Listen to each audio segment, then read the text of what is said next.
कार्तिक माह के शुक्ल पक्ष की एकादशी को देवउठनी एकादशी, देवोत्थान एकादशी, देवउठनी ग्यारस, प्रबोधनी एकादशी इत्यादि नामों से जाना जाता है। इस दिन श्री हरि विष्णु निद्रा से जागते हैं। आज के इस वीडियो में हम एकादशी की कथाएं सुनेंगे। आइए शुरू करते हैं। एक बार की बात है, एक राजा के राज्य में सभी लोग एकादशी का व्रत रखते थे।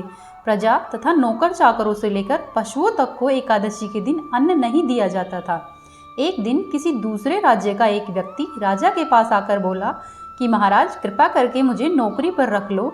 तब राजा ने उसके सामने एक शर्त रखी कि ठीक है, रख लेते हैं, किंतु रोज तो तुम्हें खाने को सब कुछ मिलेगा, परंतु एकादशी को अन्न नहीं मिलेगा। उस पर उस व्यक्ति ने हाँ कर ली। पर जब एकादशी का दिन आया तो उसे फलाहार का सामान दिया गया तो वह राजा के सामने जाकर गिड़गिड़ाने लगा कि महाराज, इससे मेरा पेट नहीं भरेगा, मैं भूखा ही मर जाऊंगा, मुझे अन्न दे दो। राजा ने उसे शर्त की याद दिलाई, परंतु वह अन्न छोड़ने को राजी ही नहीं हुआ। तब राजा ने उसे आटा, दाल, चावल दे दिए और राजा ने कहा कि तुम यहाँ से दूर जाकर वहाँ पर भोजन पकाओ और पहले भगवान को भोग लगाना, उसके बाद ही तुम स्वयं भोजन ग्रहण करना। उस व्यक्ति ने कहा ठीक है और वह नदी की तरफ चला गया। जब वह नदी पर पहुंचा तो नदी पर पहुंचकर उसने स्नान किया और फिर भोजन पकाने लगा। जब भोजन बन गया तो वह भगवान को बुलाने लगा, आओ भगवान, भोजन तैयार है। उसके बुलाने पर भगवान नहीं आए, लेकिन वह लगातार भगवान को बुलाता रहा। काफी समय बीत जाने पर भगवान उसके बुलाने पर आए। भगवान विष्णु पीताम्बर धारण किए हुए चतुर्भुज रूप में वहां आ पहुंचे तथा प्रेम से उसके साथ भोजन करने लगे। भोजन करके भगवान अंतर्ध्यान हो गए तथा वह व्यक्ति भी अपने काम पर चला गया। इसके बाद 15 दिन के बाद अगली एकादशी आई। तब वह व्यक्ति राजा से कहने लगा कि महाराज, मुझे और ज़्यादा सामान चाहिए, उस दिन तो मैं भूखा ही रह गया था। तब राजा ने कारण पूछा कि तुम भूखे क्यों रहे थे, तुम्हें तो सामान दिया गया था। तब उस व्यक्ति ने बताया कि हमारे साथ भगवान भी खाते हैं, इसलिए हम दोनों को ये सामान पूरा नहीं होता। यह बात सुनकर राजा को बहुत ही आश्चर्य हुआ। राजा बोले कि मैं नहीं मान सकता कि भगवान तुम्हारे साथ ही खाते हैं। मैं तो इतना व्रत रखता हूँ, पूजा करता हूँ, पर भगवान ने मुझे कभी भी दर्शन नहीं दिए और तुम्हें बिना व्रत किए हुए दर्शन दिए और तुम्हारे साथ बैठकर खाना खाया। राजा की बात सुनकर वह व्यक्ति बोला कि महाराज, यदि विश्वास न हो तो आप मेरे साथ चलकर देख लेना। उसके बाद राजा उस व्यक्ति के साथ चला गया। व्यक्ति ने पहले की तरह ही नदी में स्नान किया और फिर खाने बनाने लगा। तब तक राजा एक पेड़ के पीछे छिपकर बैठ गया। उस व्यक्ति ने भोजन बनाया तथा उसके बाद भगवान को पुकारता रहा, लेकिन भगवान नहीं आए। धीरे धीरे शाम होती गई, परंतु भगवान नहीं आए। अंत में उसने कहा कि हे भगवान, यदि आप नहीं आए तो मैं नदी में कूदकर प्राण त्याग दूंगा, लेकिन भगवान नहीं आए। तब मैं प्राण त्यागने के लिए नदी की तरफ बढ़ा और प्राण त्यागने का उसका दृढ़ निश्चय देखकर भगवान शीघ्र ही प्रकट हुए तथा उसे रोक लिया और उसके साथ बैठकर भोजन ग्रहण करने लगे। खा पीकर भगवान अपने विमान में बैठकर अपने धाम लौट गए। यह सारी चीजें राजा पेड़ के पीछे से छुपकर देख रहा था। भगवान के जाने के बाद राजा उस व्यक्ति के पास आया। तब वहां से एक साधु गुजर रहे थे। तब उस साधु ने समझाया कि व्रत उपवास करने से तब तक कोई फायदा नहीं होता जब तक कि मन शुद्ध न हो। इससे राजा को ज्ञान मिला। वह भी मन से व्रत उपवास करने लगा और अंत में स्वर्गलोक को प्राप्त हुआ। हे श्रीहरि, जैसा आप उस व्यक्ति पर प्रसन्न हुए वैसा ही हम सभी पर प्रसन्न रहना। आइए अब हम देवउठनी की दूसरी कथा सुनते हैं। एक बार की बात है, एक राजा था। उसके राज्य में प्रजा हर तरह से सुख संपन्न थी। एकादशी के दिन कोई भी अन्न नहीं बेचता था, सभी व्यक्ति फलाहार करते थे। एक बार भगवान ने राजा की परीक्षा लेनी चाहिए। तब भगवान ने एक सुंदरी का रूप धारण किया तथा सड़क पर बैठ गए। तभी राजा उधर से निकला और सुंदरी को देखकर आश्चर्यचकित रह गया। उसने पूछा कि हे सुंदरी, तुम कौन हो और इस तरह से यहाँ पर क्यों बैठी हुई हो? तब सुंदर स्त्री बने भगवान बोले कि मैं निराश्रिता हूँ, नगर में मेरा कोई जान पहचान वाला नहीं है, किससे सहायता मांगू? तब राजा उसके रूप पर मोहित हो गया था। वह बोला कि तुम मेरे महल में चलकर मेरी रानी बनकर रहो। सुंदरी बोली कि मैं तुम्हारी बात मानूंगी, पर तुम्हें राज्य का अधिकार मुझे सौंपना होगा। राज्य पर मेरा पूर्ण अधिकार होगा, मैं जो भी बनाऊंगी तुम्हें खाना होगा। सुंदरी ने राजा के सामने यह शर्त रखी। राजा उसके रूप पर मोहित हो गया था, इसलिए राजा ने सुंदरी की सभी शर्तें स्वीकार कर ली। अगले दिन एकादशी थी। तब सुंदरी ने हुक्म दिया कि बाजार में अन्य दिन की तरह अन्न बेचा जाए। उसने घर में मांस मछली आदि पकवाए तथा परोसकर राजा से खाने के लिए कहा। यह देखकर राजा बोला कि रानी, आज तो एकादशी है, मैं तो केवल फलाहार ही करूँगा। तब सुंदरी बनी हुई रानी ने शर्त याद दिलाई और बोली कि या तो खाना खाओ, नहीं तो मैं बड़े राजकुमार का सिर काट लूँगी। राजा ने अपनी स्थिति बड़ी रानी से कही तो बड़ी रानी बोली, महाराज, धर्म ने छोड़े, बड़े राजकुमार का सिर दे दे, परंतु मांसाहार ग्रहण ना करे। पुत्र तो फिर भी मिल जाएगा, परंतु धर्म दोबारा नहीं मिलेगा। इसी के दौरान ही बड़ा राजकुमार खेलकर वहां पर आ गया।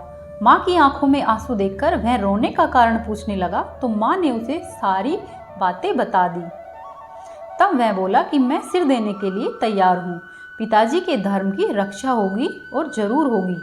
राजा दुखी मन से राजकुमार का सिर देने के लिए तैयार हुआ तो रानी के रूप से भगवान विष्णु ने प्रकट होकर असली बात बताई कि राजन, तुम इस कठिन परीक्षा में पास हुए, मैं तुम्हारी परीक्षा लेने के लिए ही यहाँ पर आया था। तब श्री हरि विष्णु ने प्रसन्न मन से राजा से वरदान मांगने को लिए कहा तो राजा बोले कि भगवान, आपका दिया हुआ सब कुछ है, हमारा उद्धार करे। उसी समय वहां पर एक विमान उतरा। राजा ने अपना राज्य पुत्र को सौंप दिया और विमान में बैठकर परम धाम की ओर चला गया। हे भगवान विष्णु, जैसा आप उस राजा पर प्रसन्न हुए हैं, वैसा ही हम सभी पर प्रसन्न रहना। आइए इसी के साथ हम देवउठनी एकादशी की तीसरी कथा, तुलसी जी की कथा सुनते हैं। शिव महापुराण के अनुसार पौराणिक समय में दैत्यों का राजा दंभ हुआ करता था। वह बहुत ही बड़ा विष्णु भक्त था। कई सालों तक उसके यहाँ पर संतान नहीं हुई। तब उसने शुक्राचार्य को अपना गुरु बनाकर उनसे श्री कृष्ण मंत्र प्राप्त किया। यह मंत्र प्राप्त कर उसने पुष्कर सरोवर में घोर तपस्या की। भगवान विष्णु उसकी तपस्या से प्रसन्न हुए और उसे संतान प्राप्ति का वरदान दिया। भगवान विष्णु के वरदान से राजा दंभ के यहाँ एक पुत्र ने जन्म लिया। इस पुत्र का नाम शंखचूड़ रखा गया। बड़े होकर शंखचूड़ ने ब्रह्मा जी को प्रसन्न करने के लिए पुष्कर में घोर तपस्या की। उसकी तपस्या से प्रसन्न होकर ब्रह्मा जी ने उसे वरदान मांगने के लिए कहा। तब शंखचूड़ ने वरदान मांगा कि वह हमेशा अजर अमर रहे, वह कोई भी देवता उसे नहीं मार पाए। ब्रह्मा जी ने उसे यह वरदान दे दिया और कहा कि बद्रीवन जाकर धर्मध्वज की पुत्री तुलसी, जो कि तपस्या कर रही है, उससे विवाह कर लो। जब तक तुलसी का सतीत्व है, तुम्हारा कोई बाल विवाह का नहीं कर सकेगा। शंखचूड़ ने वैसा ही किया और बद्रीवन जाकर धर्मध्वज की पुत्री तुलसी के साथ विवाह किया और सुखपूर्वक रहने लगा। उसने अपने बल से देवताओं, असुरों, दानवों, राक्षसों, गंधर्वों, नाग, किन्नर, मनुष्य तथा त्रिलोक के सभी प्राणियों पर विजय प्राप्त कर ली। वह भगवान श्री कृष्ण का परम भक्त था। शंखचूड़ के अत्याचारों से सभी देवता परेशान होकर ब्रह्मा जी के पास गए और ब्रह्मा जी उन्हें विष्णु जी के पास लेकर गए। तब भगवान विष्णु ने कहा कि शंखचूड़ की मृत्यु भगवान शिव के त्रिशूल से होगी, इसलिए आप उनके पास जाए। भगवान शिव ने चित्ररथ नामक गण को अपना दूत बनाकर शंखचूड़ के पास भेजा। चित्ररथ ने शंखचूड़ को समझाया कि वह देवताओं को उनका राज्य लौटा दे, परंतु शंखचूड़ ने मना कर दिया और कहा कि मैं महादेव से युद्ध करना चाहता हूँ। भगवान शिव को जब यह बात पता चली तो वे युद्ध के लिए तैयार हो गए। इस तरह देवताओं और दानवों में घमासान युद्ध हुआ, परंतु ब्रह्मा जी के वरदान के कारण शंखचूड़ को देवता नहीं हरा पाए। भगवान शिव ने शंखचूड़ का वध करने के लिए जैसे ही अपना त्रिशूल उठाया, तभी आकाशवाणी हुई कि जब तक शंखचूड़ के हाथ में श्री हरि का कवच है और इसकी पत्नी का सतीत्व अखंडित है, तब तक इसका वध असंभव है। आकाशवाणी सुनकर भगवान विष्णु वृद्ध ब्राह्मण का रूप धारण कर शंखचूड़ के पास गए और उसने श्रीहरि कवच दान में मांग लिया। शंखचूड़ ने वह कवच बिना किसी संकोच के दान कर दिया। इसके बाद भगवान विष्णु शंखचूड़ का रूप बनाकर तुलसी जी के पास गए।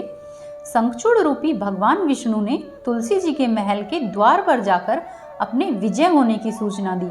यह सुनकर तुलसी जी बहुत प्रसन्न हुई और पति रूप में आए भगवान का पूजन किया, वह रमण किया। ऐसा करते ही तुलसी जी का सतीत्व खंडित हो गया। तुलसी जी का सतीत्व खंडित होते ही वहीं दूसरी तरफ भगवान शिव ने युद्ध में अपने त्रिशूल से शंखचूड़ का वध कर दिया।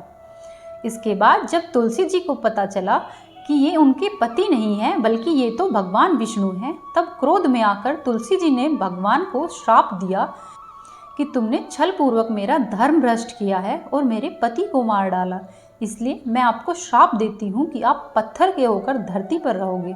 तब भगवान विष्णु ने कहा कि देवी तुलसी, तुमने मेरे लिए भारतवर्ष में रहकर बहुत दिनों तक तपस्या की है। तुम्हारा यह शरीर नदी रूप में बदलकर गंडकी नामक नदी के रूप में प्रसिद्ध होगा। तुम पुष्पों में श्रेष्ठ तुलसी का वृक्ष बन जाओगी और हमेशा मेरे साथ रहोगी। तुम्हारे श्राप को सत्य करने के लिए मैं शालिग्राम के रूप में रहूंगा। गंडकी नदी के तट पर मेरा वास होगा। या उसी के साथ ही तुलसी जी ने खुद को योगाग्नि से जलाकर भस्म कर लिया और जहाँ पर तुलसी जी की भस्म हुई वहाँ से तुलसी का पौधा प्रकट हुआ। और उस दिन के बाद से ही देवउठनी एकादशी के दिन भगवान शालिग्राम व माता तुलसी का विवाह संपन्न कराया जाता है। इसके बाद से ही सभी मांगलिक कार्य प्रारंभ होते हैं। हिंदू मान्यता के अनुसार देवउठनी एकादशी के दिन तुलसी शालिग्राम विवाह कराने से बहुत अधिक पुण्य प्राप्त होता है। यदि आपको हमारी कहानी अच्छी लगी तो हमारे चैनल को सब्सक्राइब करें, वीडियो को लाइक करें और अपने दोस्तों के साथ शेयर करें।